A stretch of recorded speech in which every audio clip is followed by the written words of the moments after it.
não era para mim estar aqui, né? Realmente não era.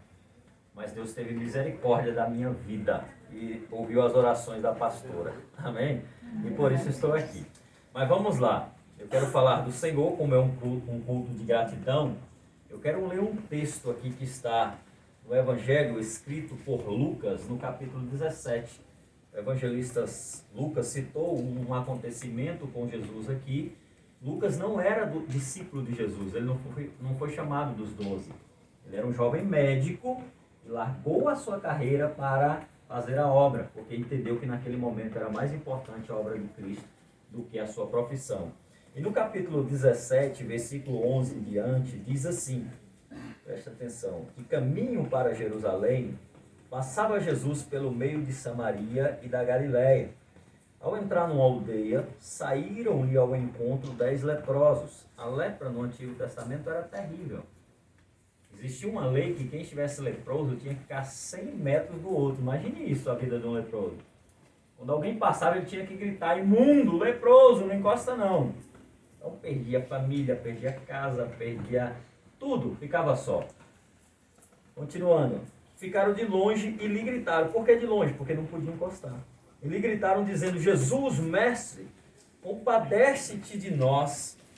Ao vê-los, disse Jesus, ide, mostrai ao sacerdote. Aconteceu que, indo eles, foram purificados. Veja que Jesus não disse, seja curados.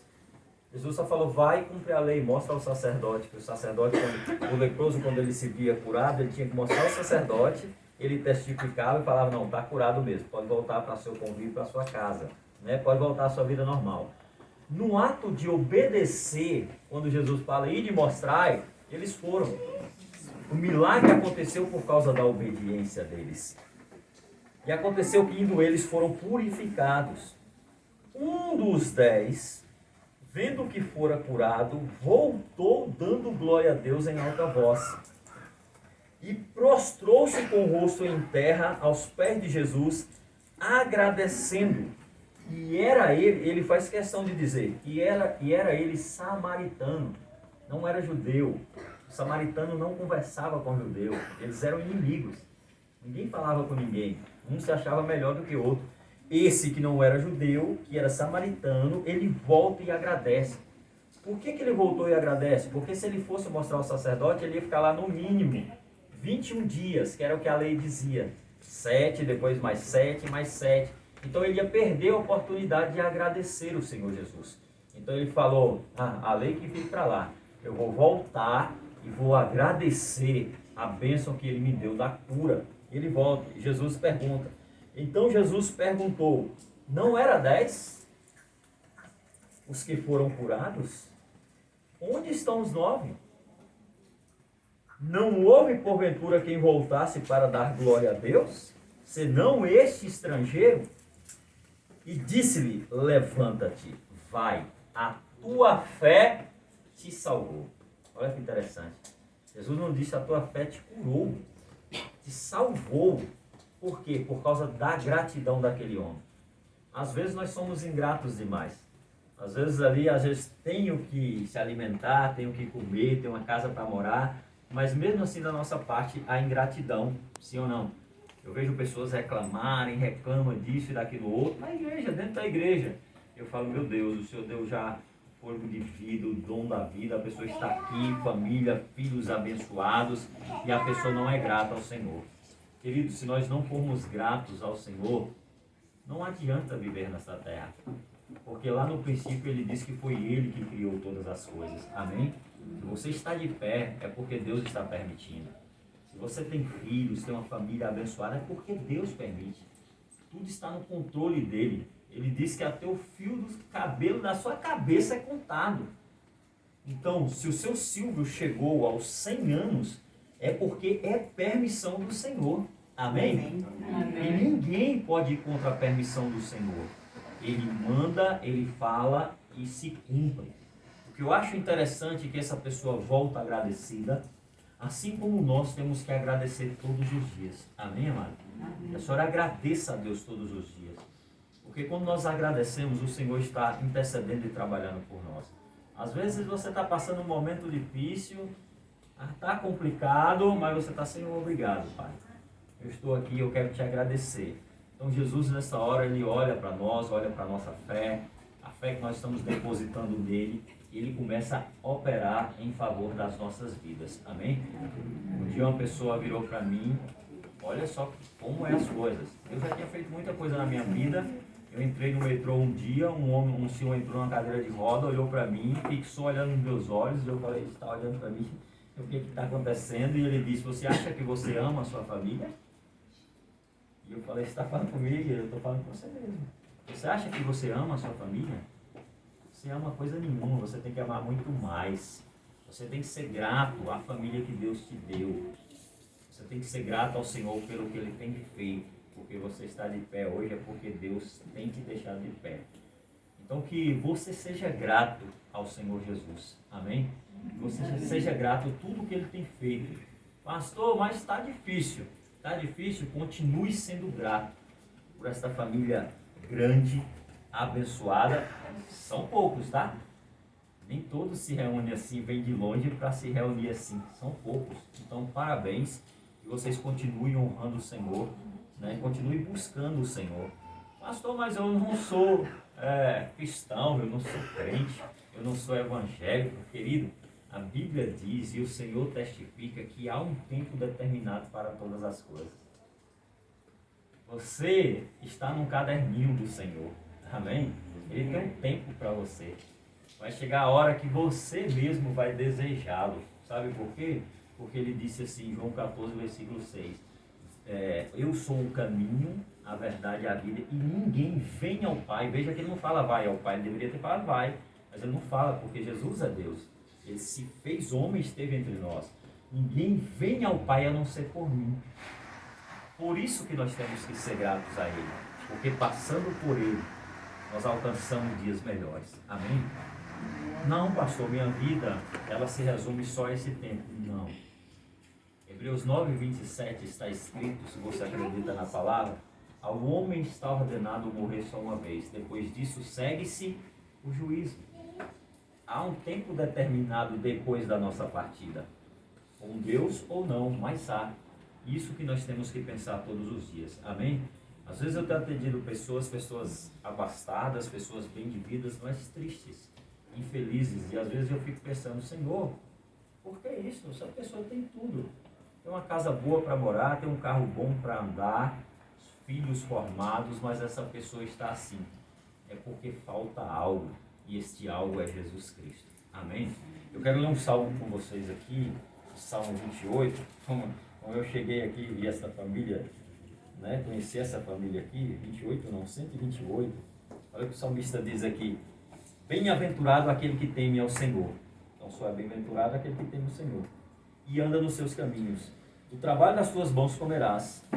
Feliz será e tudo te irá bem. Tua esposa no interior da tua casa será como uma videira frutífera.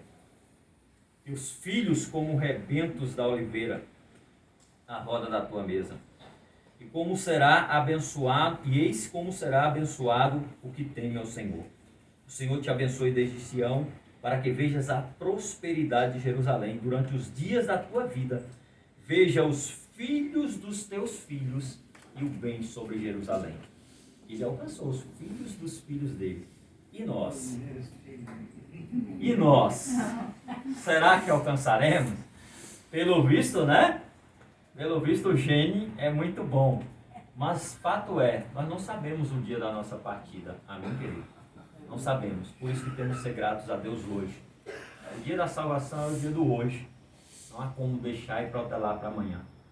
Eu costumo dizer que nós temos uma senha no chamado de Deus. Que senha é essa, pastor? Você vai no banco e tem uma senha, sim ou não? Aí você pega lá, o meu número é o 20, dá tempo de ir ali, tomar um lanche e voltar e eu vou ser atendido. Está chamando 2 aqui ainda. Mas no mundo espiritual não tem senha. Deus pode nos chamar a qualquer momento. E se a pessoa for preferencial, vai primeiro ainda. Quantos jovens tem partido aí? Né? Vai primeiro.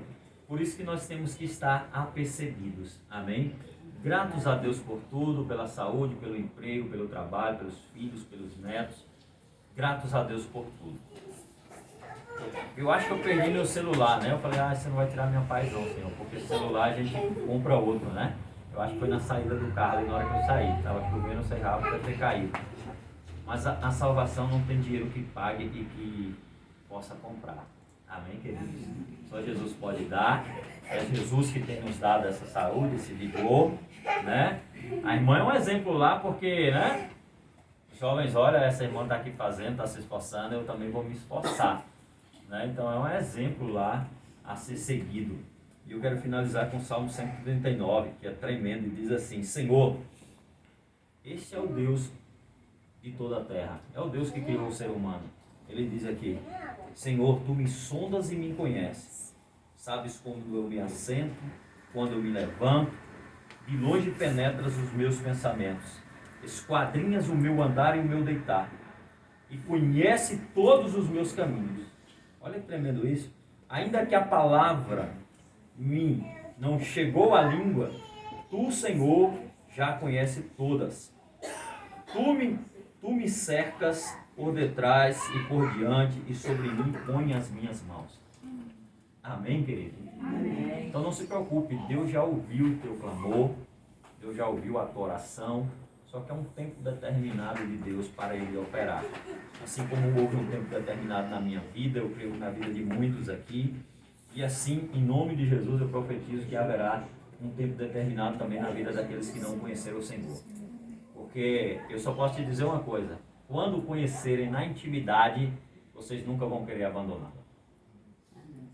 Quando eu comecei a obra lá para finalizar, um dia uma irmã falou: eu quero falar com o senhor no particular, uma senhora, uma aluna. Eu falei: não vou falar com a senhora no particular, porque um homem vai se trancar numa sala, né? Tem que vigiar. Não vou ficar sócio com a senhora, não, preciso falar com o senhor no particular. Insistiu, eu falei: não vou falar. Coloquei alguém lá na mesa, lá, deixei a porta aberta, ela entrou e me levou para o fundo da sala e disse: olha, o diabo tem um recado para o senhor. E eu falei: é? Eu era imaturo na fé ainda, tá? Eu falei: a senhora fala com o diabo e ele tem um recado para mim, então fale o recado que ele mandou. E até o momento que ela falou, eu não tinha olhado para ela ainda.